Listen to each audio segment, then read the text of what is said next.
Inwestycje w pompy ciepła to nie tylko krok ku zrównoważonej przyszłości, ale przede wszystkim świadomy wybór rozwiązań, które zmniejszają nasz ślad węglowy, jednocześnie obniżając koszty eksploatacji. Jesteśmy dzisiaj w Zabrzu, w głównej siedzibie firmy Sinclair w Polsce. Jest ze mną Tomasz Matejczyk. Cześć Tomek. Cześć Bartek. Z działu technicznego pomp Sinclair, z którym nieco bardziej przybliżymy Wam ten fascynujący świat, jakim niewątpliwie są pompy ciepła. Zapraszam.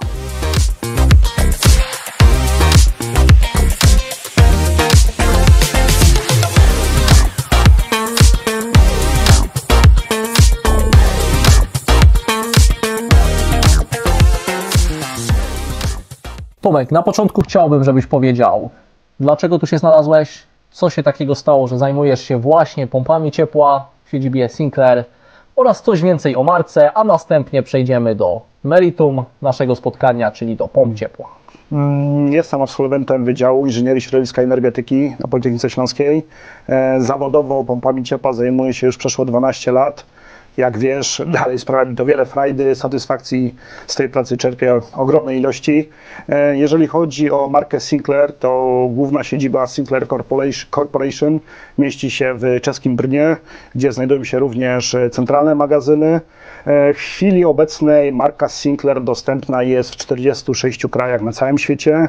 Do Polski trafiła w 2005 roku. Na początku to były głównie klimatyzatory, stopniowo portfolio marki zwiększało się, dochodziły kolejne urządzenia, kolejne rozwiązania. Pompy ciepła dołączyły w 2011 roku, następnie agregaty wody lodowej, klimakonwektory, klimatyzacja o zmiennym przepływie czynnika chłodniczego, klimatyzacja do łodzi, do kamperów, więc w chwili obecnej naprawdę gama oferowanych produktów jest całkiem szeroka. Zajmiemy się pompami ciepła, także na początek nie możemy zrobić nic innego, jak zacząć od opisania, jakie mamy rodzaje pomp ciepła na rynku. Zgodzisz się ze mną, że taka zdecydowanie najbardziej popularna grupa to pompy ciepła typu powietrze-powietrze, czyli pompy te pobierają energię z powietrza i dostarczają do pomieszczenia również przez powietrze. Jest to nic innego jak dobrze nam znane klimatyzatory. Zgadza się Bartek, tak. Klimatyzator funkcji grzania to nic innego jak pompa typu powietrze-powietrze, także jak najbardziej takich rozwiązań klimatyzacji jest bardzo dużo, również u nas w kraju. Również sami rekomendujemy stosowanie klimatyzacji do dogrzewania pomieszczeń, nawet niejednokrotnie jako główne źródło grzania. Także bardzo często nasi klienci wybierają od tych najprostszych rozwiązań serii Kion, Ray, albo coraz częściej decydują się również na urządzenia z serii Marvin czy Terrell, które występują w różnej gamie kolorystyki.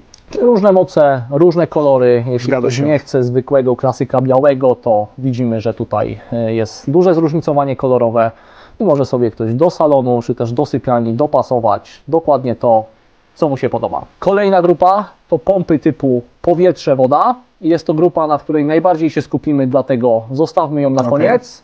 A chciałbym, żebyś opisał nam dwie pozostałe grupy pomp ciepła, czyli grunt woda i woda. Pewnie to masz na myśli. Zgadza się. Jeżeli chodzi o woda, to te urządzenia, jak i również grunt woda, z zalet to na pewno przez cały okres grzewczy stosunkowo stała wydajność tego urządzenia, tak? Bo dolne źródło, woda czy grunt, przez cały okres grzewczy będą miały ten sam parametr, więc... Czyli tutaj wpływ temperatury zewnętrznej nie wpływa nam na wydajność takiego urządzenia. Zgadza jest to się. Na pewno dużym plusem. Tak jest, to jest plus tego typu rozwiązania. Jeżeli chodzi o pompy ciepła typu woda, to mam nadzieję, że teraz Ty się zgodzisz ze mną, że mało jest miejsc, gdzie możemy zastosować taki rodzaj pompy ciepła, no bo bardzo często... Zgadza się. A nawet jak już jest, to dodatkowe koszty. Tak jest, dodatkowe koszty, tak jest. Jeżeli przejdziemy teraz do pomp ciepła typu grunt woda, to oprócz zalet również takie rozwiązanie ma wady, tudzież minusy, jak zwał, tak zwał, jak wszystko w życiu. Dochodzi koszt wykonania dolnego źródła, czy to są sondy pionowe, dodatkowo również jeszcze jakieś badania geologiczne po drodze musimy wykonać. Jeżeli chodzi o wymiennik poziomy, to oprócz kosztów wykonania również musimy jak gdyby zamrozić ten teren na poczet tego wymiennika. Nie możemy tam wykonać żadnego zabudowania trwałego, bo te dolne źródło musi się regenerować razem z opadami, z nasłonecznieniem, w związku z czym są pewne również obostrzenia i w tym przypadku. Czyli głównie te koszty mocno przewyższają koszt pompy ciepła typu powietrze, woda. Zgadza się. Jak wspomniałem, jest to główny temat naszej rozmowy, dlatego chciałbym, żebyś nam powiedział coś więcej właśnie o tym typie pomp. Dlaczego są tak popularne? Bo myślę, że jeśli chodzi o główne źródło ogrzewania, to jest to zdecydowanie najbardziej popularna grupa, chyba nie tylko w naszym kraju, ale na całym świecie. Także powiedz nam, dlaczego właśnie klienci najczęściej decydują się właśnie na te urządzenia, no i skąd to się bierze? Dlaczego decydują się? Z racji tego, że tego typu urządzenia mają bardzo prostą instalację, tak? Nie ma konieczności wykonania tego dolnego źródła, w związku z czym sama instalacja przebiega dosyć szybko i sprawnie. Jeżeli byśmy chcieli porównać teraz wydajność i efektywność tych urządzeń względem tych dwóch wcześniej wspomnianych grup, to w chwili obecnej z racji rozwoju technicznego, technologicznego tych urządzeń, to współczynnik COP tych urządzeń nie odbiega znacznie od wcześniej wspomnianych rodzajów pomp ciepła. Kilka słów więcej, co to jest ten współczynnik COP?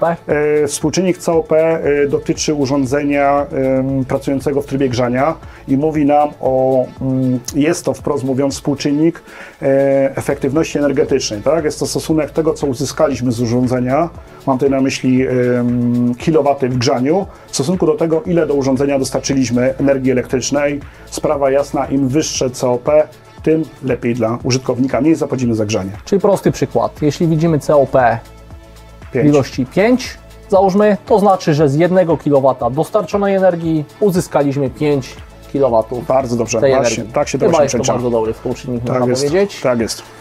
W porządku, Tomek, powiedz nam w takim razie, jak na tym polu wychodzi marka Sinclair. Chodzi mi tu o Wasze portfolio, czyli co możemy spotkać właśnie jeśli chodzi o pompy ciepła typu powietrze, woda. Jeżeli mówimy o urządzeniach marki Sinclair, to w ofercie mamy monobloki z serii Ontario o mocy od 6 do 15,5 kW, jak również serii Yukon, gdzie moce sięgają już nawet 140 kW dla jednego urządzenia. Dodatkowo taka może ciekawostka, że te urządzenia możemy łączyć kaskadowo do 16 jednostek, w związku z czym jedna instalacja ponad 2 MW. Jak tylko jest takie zapotrzebowanie, to również... Czyli 2000 kW. Tak jest, możemy zaoferować. Przechodząc dalej, mamy również w ofercie urządzenia typu split z klasycznym hydroboxem, jak również z wersji zbudowanym zasobnikiem na ciepłą wodę użytkową. Te jednostki występują w mocach od 4 kW do 15,5. Również w wersji jedno- i trójfazowej, w zależności od mocy, również takie urządzenia mamy w ofercie. Dodatkowo jeszcze, może ich tutaj nie mamy wystawionych, mamy również urządzenia dedykowane do przygotowania tylko ciepłej wody żółtkowej. Te urządzenia również mamy w wykonaniu monoblokowej, jak również split. Czyli podsumowując, jeśli chodzi o urządzenie monoblok, jest to tylko to jedno urządzenie, natomiast w splitach mamy albo wersję jednostka zewnętrzna plus jednostka wewnętrzna, i druga opcja to jednostka zewnętrzna w opcji z jednostką wewnętrzną z wbudowanym zasobnikiem. Zgadza się, Bartek. Tomek, prosiłbym Cię, żebyś nam powiedział, jakie są plusy i minusy, jeśli chodzi o monobloki względem splitów oraz jakie są różnice między tymi typami urządzeń. Dobrze. Coś, co rzuca się na pierwszy rzut oka, to to, że w przypadku jednostek typu monoblok wszystkie podzespoły wchodzące w skład pompy ciepła zabudowane są w jednej obudowie, tak? Wszystko stawiamy na zewnątrz, w związku z czym na pewno odchodzi konieczność montażu czegokolwiek w środku, wygospodarowania na to miejsca, więc na pewno jest to zaleta jednostek typu monoblok. Z kolei jeżeli chodzi o jednostki typu split, to układ hydrauliczny, wodny jest zamontowany w środku, tak? Więc na pewno jest to zaleta, nie wychodzimy poza wodą z układu centralnego ogrzewania, poza obrysy budynku. W związku z czym, jeżeli by doszło do jakiejś awarii zasilania energii elektrycznej, to nie mamy ryzyka zamarznięcia, coś, co niestety może się zdarzyć w przypadku jednostek typu monoblok. Czyli mówimy tu o sytuacji, że mamy jakieś awarie w sieci energetycznej, urządzenie nie działa, wtedy ta woda nie pracuje w monobloku i w momencie, jeżeli temperatura na zewnątrz jest poniżej zera lub znacznie poniżej zera, wtedy ta woda w układzie po prostu może zamarznąć i spowodować jakieś szkody i jest to też niezależne od pompy, prawda? Tak jest, tak jest. Możemy się zabezpieczyć instalując zamiast wody glikol ewentualnie i to uchroni nas przed taką sytuacją, ale koszty montażu trochę nam wzrosną. Tak, należy o tym pamiętać, wybierając jednostki typu monoblok nad dodatkowym zabezpieczeniem. Tak, wspomniałeś, może być na przykład to zastosowanie glikolu. Jak najbardziej. W porządku, a co byś powiedział, jeśli chodzi o zalety pomp Sinclair w stosunku do innych urządzeń? Jakie tutaj wchodzą podzespoły w skład tych urządzeń, z których, no dzięki którym śmiało możesz te urządzenia polecić? Prośba o kilka informacji dla naszych widzów. Na wstępie chciałbym zacząć od powiedzenia, że wszystkie pompy ciepła do centralnego i ciepłej wody użytkowej marki Sinclair wyposażone są w dwustopniową sprężarkę z pośrednim dotryskiem par, dzięki czemu technologicznie te urządzenia są dosyć zaawansowane. Wspomniany wcześniej współczynnik COP jest na stosunkowo dobrym poziomie. Silnik wentylatora jednostki zewnętrznej jest zasilany prądem stałym, w związku z czym ma zmienną prędkość obrotową, potrafi się dopasować do aktualnego obciążenia.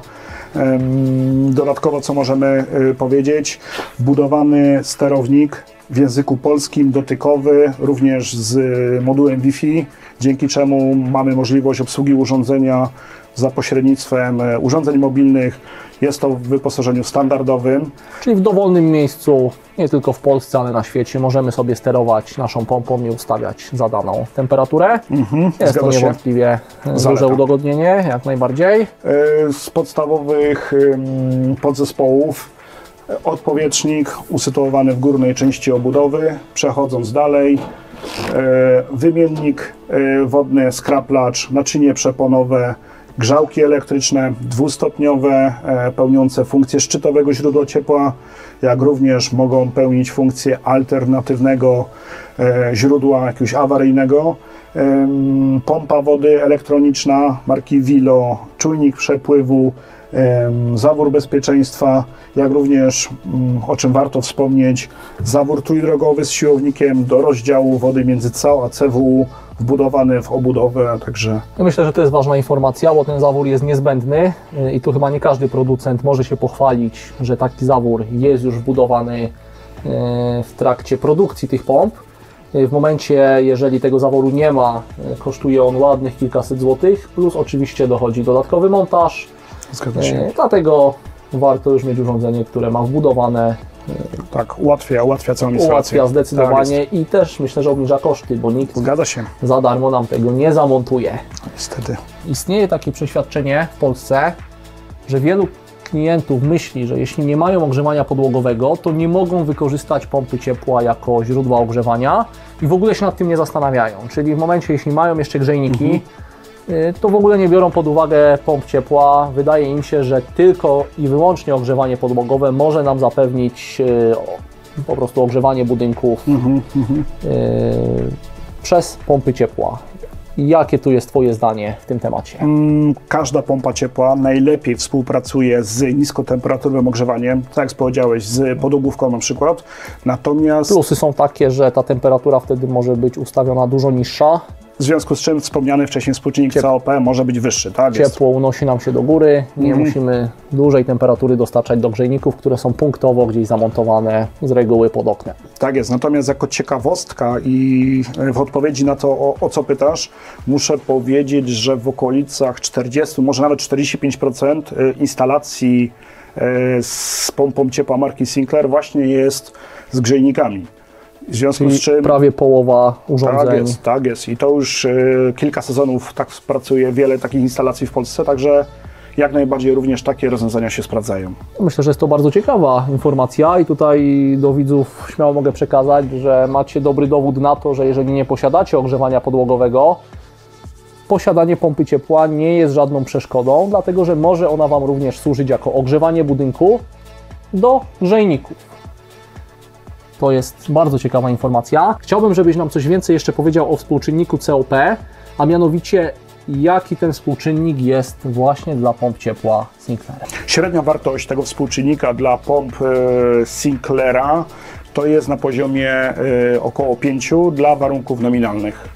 A jakie to są warunki nominalne? Warunki nominalne to jest temperatura zewnętrzna plus 7 stopni Celsjusza, woda wchodząca do pompy ciepła to jest 30 stopni, wychodząca 35, w związku z czym pompa ciepła podgrzewała o 5 stopni tą wodę. Dobrze, ale dlaczego takie wysokie są te warunki? Mam na myśli szczególnie temperaturę zewnętrzną.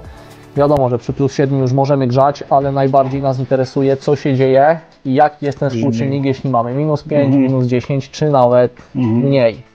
Wynika to z tego, że norma mówi, że wszyscy producenci muszą podawać współczynnik efektywności, ten COP, dla parametru +7, tak? Więc wszyscy korzystają, żeby podawać dla tych korzystnych warunków. Jeśli temperatura spada, wiadomo, że ten parametr spada również. Tak, natomiast jak wiesz, u nas na stronie sinclair.pl możemy sprawdzić, jak wygląda ten współczynnik, jak również sama efektywność, wydajność pozostałych urządzeń, również dla różnych zewnętrznych, różnych temperatur wody na zasilaniu, włączając nawet temperaturę -25, także zachęcam do odwiedzin. Czyli użytkownik, jeśli chce sobie oszacować koszty przy danej temperaturze, bez problemu korzystając z informacji, które są na stronie, może to w prosty sposób wykonać. Tak jest. Dobrze, Tomek, a jak wygląda sprawa? Myślę, że jest to również bardzo ważne, jeśli chodzi o części zamienne. Wiadomo, że nie myślimy o żadnej awarii, ale no, są to tylko urządzenia mechaniczne i różne sytuacje mogą się zdarzyć. Co wtedy? Z pełną odpowiedzialnością mogę powiedzieć, że do wszystkich oferowanych pomp ciepła części zamienne mamy dostępne od ręki z naszego magazynu właśnie tutaj w Zabrzu, w związku z czym staramy się bardzo mocno, aby potencjalne awarie były usuwane w możliwie jak najkrótszym czasie. Przeprowadzamy szereg szkoleń technicznych, aby instalatorzy wiedzieli, co robią, byli na bieżąco z wszystkimi nowościami, aby poziom świadczonych usług był na przyzwoitym poziomie. Także dodatkowo na naszej stronie umieszczamy dodatkowe materiały, informacje techniczne, aby ludzie wiedzieli dużo o tych urządzeniach. Szczególnie ważna jest dla mnie ta informacja o dostępności części zamiennych. Tutaj kilka słów do naszych widzów. Jeśli decydujecie się na jakąś pompę, dowiedzcie się, jak wygląda sprawa z częściami zamiennymi. Tak jak wspomniałem wcześniej, wiadomo, że nikt nie planuje żadnej awarii, ale ona może się pojawić. Jeśli okaże się Wam, że część, która uległa awarii, pojawi się za miesiąc lub dłużej, a jest okres zimowy i pompa ciepła to Wasze jedyne źródło ogrzewania, to niestety będziecie mieli naprawdę spory kłopot, dlatego że nie będzie ona działać prawidłowo lub w ogóle. Ok, Tomek, myślę, że mamy chyba powiedziane dość sporo na temat pomp. Zgodzisz się ze mną, że pompy ciepła to innowacyjne oraz ekologiczne urządzenia do ogrzewania, ale również chłodzenia pomieszczeń, a ich efektywność energetyczna sprawia, że są po prostu przyjazne dla środowiska. Warto więc się nimi zainteresować, bo niewątpliwie są przyszłością pozwalającą na komfortowe życie z korzyścią dla naszej planety. Tobie chciałem bardzo podziękować za dzisiejsze informacje. Dziękuję bardzo, Bartek. Dziękuję bardzo za spotkanie, możliwość przedstawienia marki Sinclair, jak również w głównej mierze pomp ciepła. Dzięki bardzo. A Was, drodzy widzowie, zapraszam do komentarzy pod materiałem, jeśli czegoś jeszcze nie wiecie. Jeżeli uważacie, że o czymś zapomnieliśmy, pytajcie śmiało w komentarzach, na pewno nie zostawimy Was bez odpowiedzi. Zapraszam Was również do subskrypcji naszego kanału. Oczywiście mówię tutaj do osób, które jeszcze tego nie robią. I do zobaczenia w kolejnych materiałach. Cześć. Cześć!